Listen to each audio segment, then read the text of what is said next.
나의 구세주로 고백하는 사람입니다.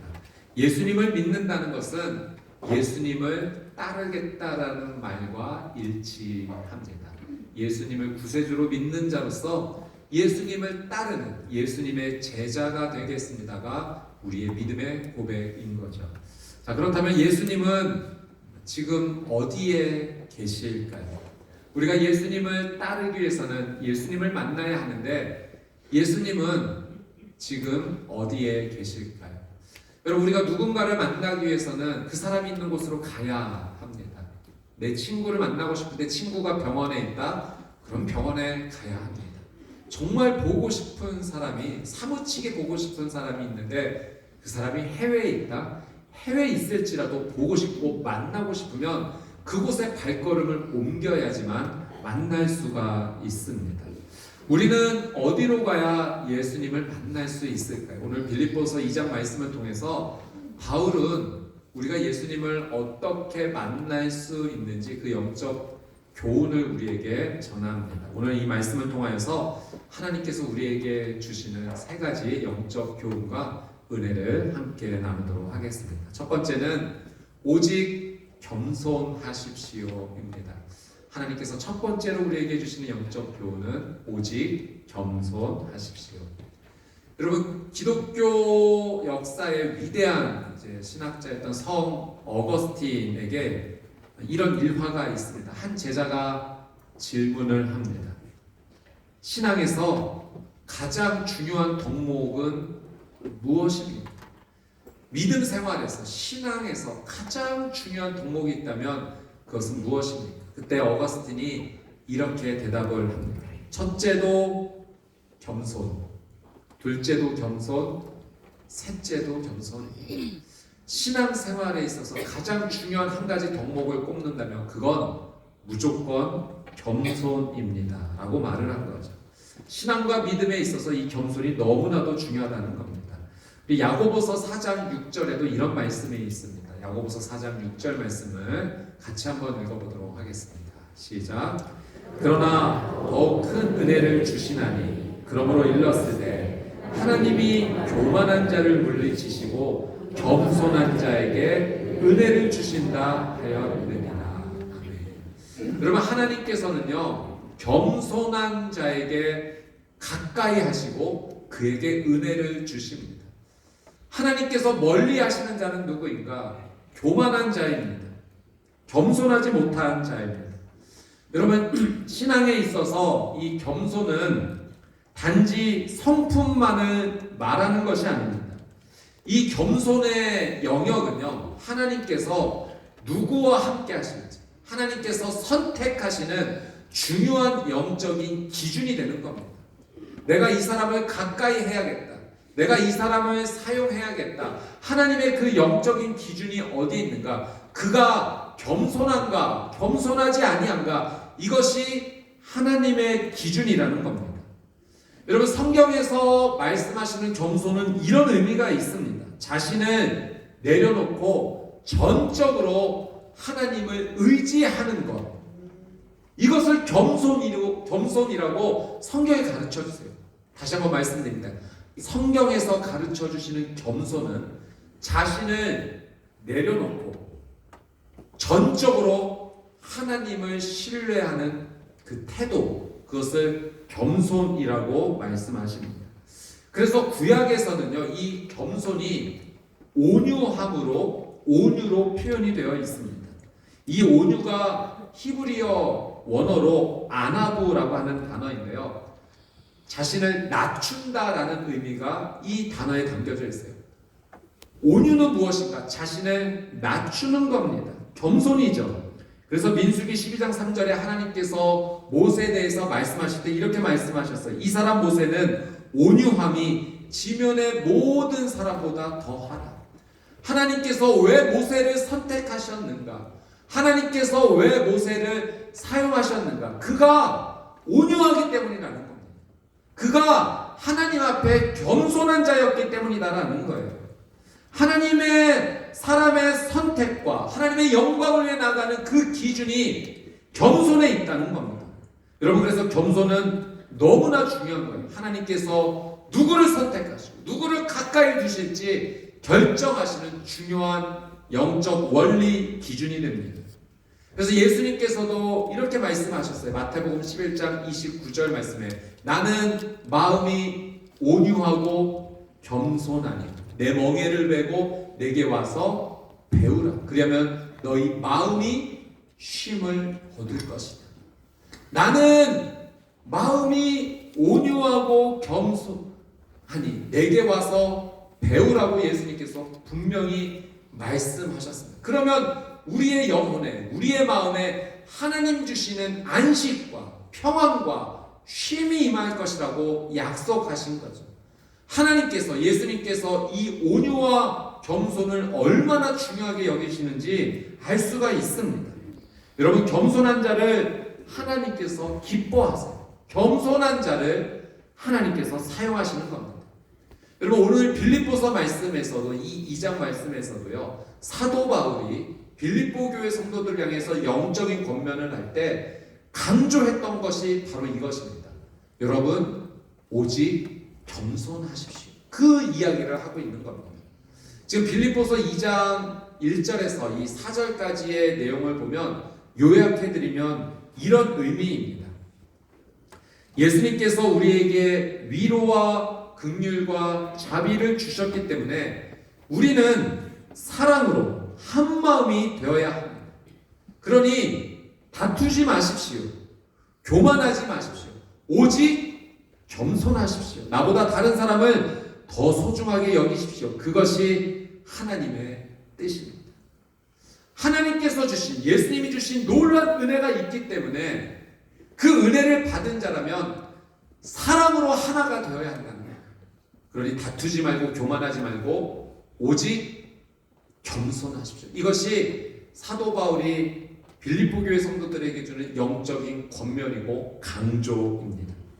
여러분, 빌립보서의 중요한 핵심이 있다면 그것은 복음입니다.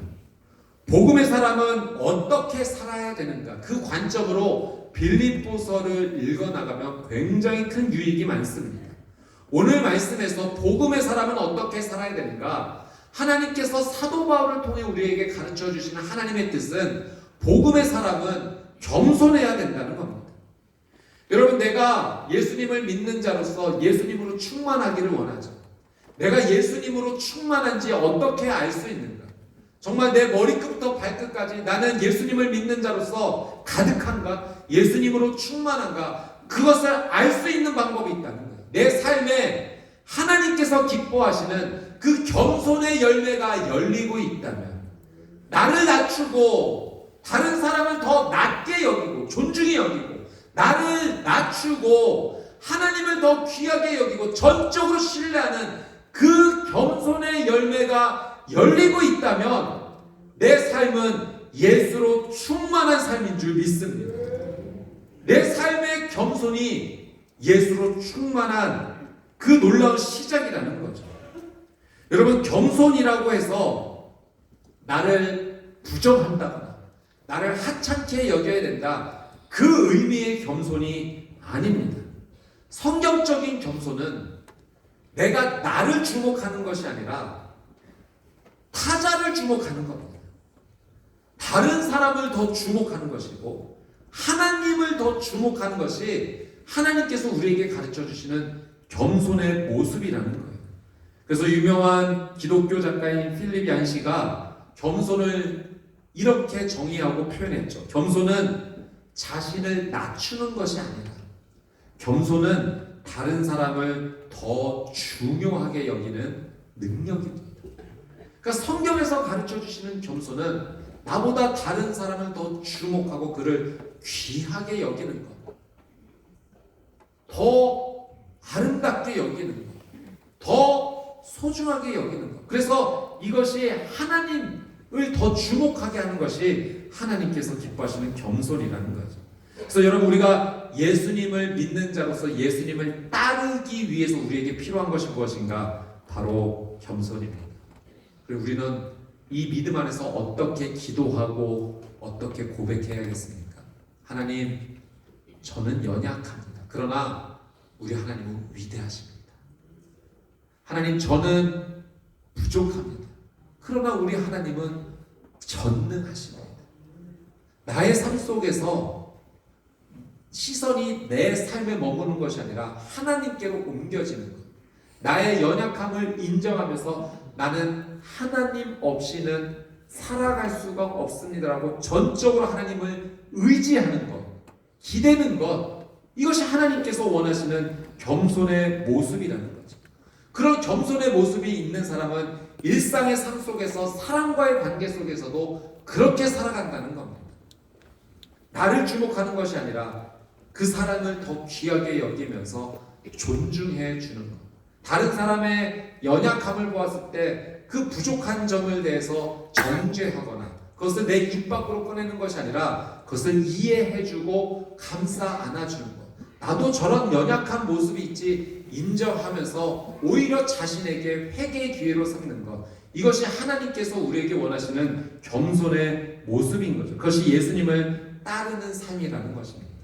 여러분, 예수님을 믿는 자로서, 예수님을 따르기 원하는 자로서 하나님께서 우리에게 말씀하신 그 겸손의 삶을 믿음으로 살아가시게 되기를 주님의 이름으로 축복합니다. 두 번째, 하나님께서 우리에게 주시는 교훈은 예수님의 마음은 자기 비움이라는 겁니다. 사도 바울은 우리에게 예수님의 마음을 가져야 된다라고 권면하는데, 그 예수님의 마음의 핵심이 무엇인가? 예수님의 마음의 예수님의 핵심은 자기 비움이다. 자, 오늘 5절에서 7절 말씀을 한번 같이 읽어보도록 하겠습니다. 5절입니다. 시작.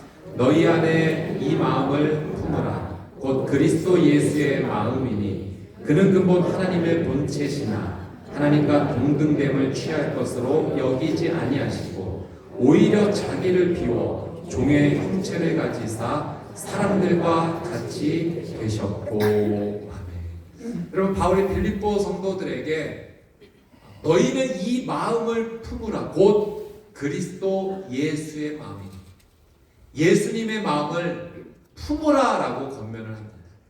여기서 품는다라고 하는 것은요, 생각하는 정도가 아닙니다. 그러니까 예수님을 내 마음속에서 생각하는 정도. 물론 당연히 생각을 하죠. 그러나 그 이상이라는 겁니다. 예수님의 마음을 품는다라고 하는 것은 생각하는 것을 뛰어넘어 태도의 전환을 의미합니다. 완전히 내 삶이 예수님의 삶의 방식으로 바뀌어지는 태도의 전환입니다. 비유하자면 옷을 완전히 바꿔 입어버리는 겁니다. 내가 이전에 입고 있던 옷을 다 벗어 던지고 우리가 어떤 옷을 입는가? 예수님으로 옷 입는 것. 너희 안에 이 마음을 품으라. 곧 그리스도의 예수의 마음. 완전히 예수님으로 바뀌어진 삶을 살라라고 하는 그 의미예요. 그래서 여러분, 로마서 13장 14절 말씀에 보면 이런 표현이 있어요. 오직 주 예수 그리스도로 옷 입고. 예수님으로 우리가 옷 입어야 된다는 겁니다. 골로새서 3장 12절 말씀에도 이런 말씀이 있습니다. 그러므로 너희는 하나님이 택하사 거룩하고 사랑받는 자처럼 긍휼과 자비와 겸손과 온유와 오래 참음을 옷 입고. 예수님을 믿는 자로서 예수님으로 옷 입어서 그 삶이 어떤 삶을 살아가야 되는가? 예수님께서 보여주신 그 삶 그대로 우리도 긍휼과 자비와 겸손과 온유와 오래 참음으로 예수님으로 옷 입어서 그렇게 살아가야 된다는 거예요. 바울은 빌립보 교회 성도들에게 여러분이 입고 있는 그 죄의 옷을 다 벗어 던지고 예수님으로 옷 입으십시오. 너희 안에 이 마음을 품어라. 곧 그리스도의 예수의 마음이. 여러분, 예수님으로 옷 입은 여러분의 믿음의 삶이 되시기를 주님의 이름으로 축복합니다. 옷이라는 것이요, 참 특별합니다. 내가 어떤 옷을 입고 있느냐에 따라서 그 옷에 걸맞게 살아가게 돼요. 우리가 운동복을 입게 되면 운동을 하게 됩니다. 우리가 잠옷을 입게 되면 쉬고 싶어요. 그 옷이 주는 영향력입니다. 우리의 자녀들이 교복을 입으면 참 학생다워집니다. 옷이 주는 영향력인 거죠. 그러니 너희 안에 이 마음을 품어라. 예수님으로 옷 입으라는 것입니다. 여러분, 바울이 이 예수님으로 옷 입는 것, 예수님의 마음으로 충만한 것이 어떤 것인지를 설명하는데요. 예수님의 마음이 이런 것이라는 겁니다. 예수님은 근본적으로 하나님과 동등하시다. 그분은 하나님이시다라는 거예요. 동일한 분이신데, 그런데 그분이 자기를 비우셨다는 겁니다. 그래서 내려놓으시고 낮아지심으로 종의 형체를 가져 종의 모습으로 사람이 되셨다는 것이 예수님의 마음임을 바울이 우리에게 설명을 합니다. 여러분, 이 표현에서 정말 중요한 표현이 있는데 이것이 오히려 자기를 비워라고 하는 표현입니다. 자기를 비운다라고 하는 이 헬라어 원어가 케노시스입니다. 케노시스. 이 케노시스는 아주 중요한 신학적 표현이고요. 기독론의 핵심의 주제 가운데 하나입니다. 케노시스, 자기를 비우는 것. 예수님께서 본질적으로 하나님과 하나이시고 하나님이시고 동일한 분이셨지만 그 모든 것을, 모든 영광을 포기하고 사람의 모습까지 낮아지셨다는 거예요. 하나님이신 그분이 모든 것을 비우시고 사람의 자리까지, 낮아지신 그 자리까지 내려오셨다는 겁니다. 이것이 자기 비움, 케노시스의 의미입니다. 신성을 완전히 포기하신 것은 아닙니다. 예수님은 온전한 신성과 온전한 인성을 가지고 사람으로 우리에게 임하셨습니다. 왜 임하셨는가? 왜 사람의 모습까지 낮아지셨는가? 우리를 너무나 사랑해서 구원하시기 위해서 하늘 영광을 버리시고 이 땅까지 내려오셨다는 겁니다. 여러분, 제가 예전에 종종 비유적으로 설명을 했는데 하나님이신 그분이, 창조주이신 그분이 사람의 몸을 입고 이 땅에 오셨다가 어느 정도 의미냐면 이건 정말 상상할 수 없는 놀라운 일이 일어난 겁니다. 여러분, 우리가 개미를 사랑하고 구해야 된다라고 생각해서 내가 개미가 되어야겠다라고 생각조차라도 그렇게 하는 사람이 있을까요? 여러분, 우리 성도님들 가운데 우리 반려견을 사랑하시는 우리 성도님들 계십니다. 얼마나 이쁩니까? 이 강아지가 너무 이뻐서 차라리 내가 개가 되었으면 좋겠다. 이 정도의 마음도 있으신 성도님 계십니다. 사실 이거 어려운 일이죠. 하나님께서 창조주이신 그분이 사람이 되셨다는 것은 내가 개가 되는 것 이상의 더 어려운 일을 하나님께서 하신 거예요. 이유는 단 하나입니다. 우리를 사랑하셔서 살리시기 위함입니다. 예수님의 마음, 이 케노시스, 자신을 비우는 이 예수님의 마음을 따라가는 것, 이것이 우리가 믿음의 사람으로서 예수님을 따르는 삶이 되어야 된다는 거죠.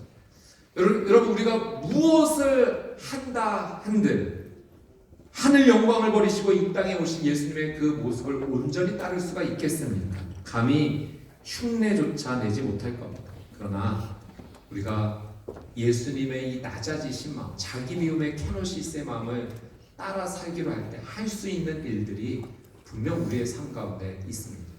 제가 이번 주에 이 말씀을 준비하면서 한 목사님의 간증 영상을 이제 보고 듣게 되었습니다. 목사님께서 장애인을 위한 사역을 하고 계시는데 왜 이 장애인 사역을 하시게 되었는가? 이제 말씀을 통해서 지극히 작은 자에게 한 것이 곧 나에게 한 것이니라라는 이 예수님의 말씀, 마태복음 25장 말씀에 있는 이 말씀을 보고 지극히 작은 자 한 사람에게 행하는 것이 예수님이 행하는 것이구나. 그래서 그것을 따라가기 위해서 이 장애인들을 돕는 사역을 이제 하셨다는 거죠. 처음에 목사님은 이제 이 마태복음 25장 말씀에 있는 지극히 작은 자에게 나에게 한 것이 나에게 한 것이라는 것을 이렇게 이해하셨다고 합니다. 이제 마태복음 25장 넘어서 예수님이 십자가로 나가시는 장면. 그러니까 예수님이 십자가 이전에 하신 말씀 가운데 하나인데 처음의 이해는 이제 예수님 십자가에서 죽으시고 다시 부활하시고 승천하시게 되면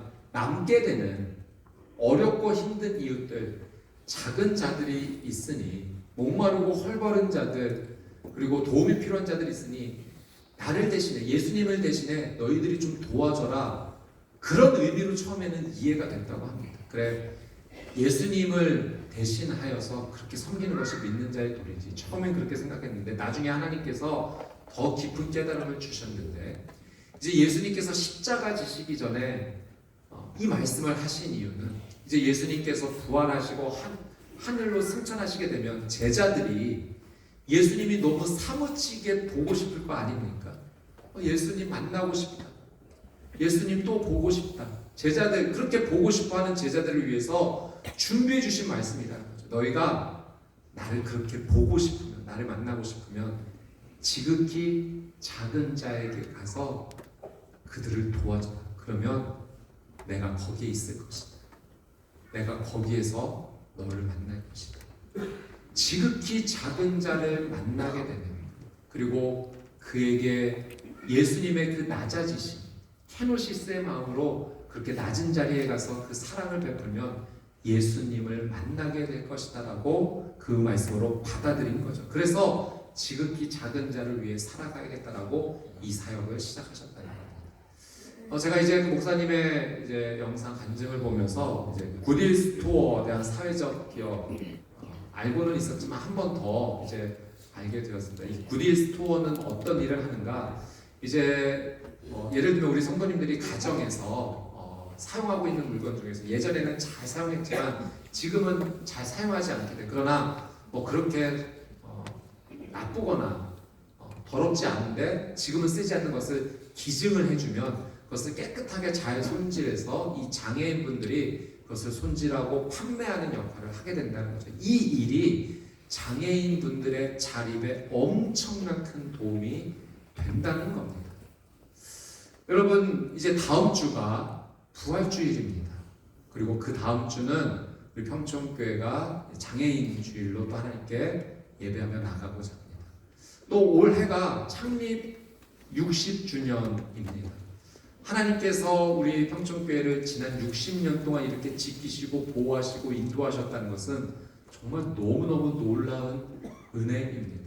또 앞으로 나아갈 하나님의 은혜를 바라보면서 이 60주년 가운데 특별히 우리가 하나님의 영광을 위해서 하나님의 뜻을 따라 무엇을 해야 될 것인가 이제 기도하고 고민하고 있던 차에 이제 이 빌립보서 말씀을 통하여서 또 이 굿윌 스토어를 또 다시 한번 하나님께서 말씀해 주시고 이걸 해야겠구나라는 마음이 들었습니다.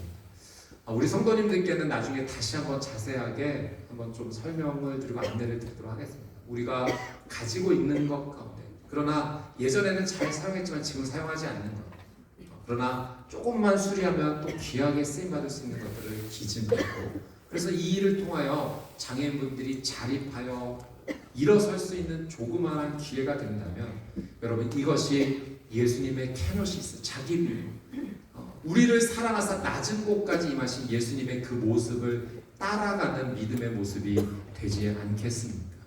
여러분, 너희 안에 이 마음을 품어라. 곧 그리스도 예수의 마음입니다. 여러분, 예수님의 마음은 우리를 사랑하셔서 하늘 영광을 버리시고 자기를 비우시고 종의 형체를 가져 이 땅 가운데 내려오신 놀라운 사랑의 마음인 줄 믿습니다. 그 사랑의 마음 케노시스를 따라서 우리도 예수님을 따라가는 믿음의 사람이 되시기를 주님의 이름으로 축복합니다.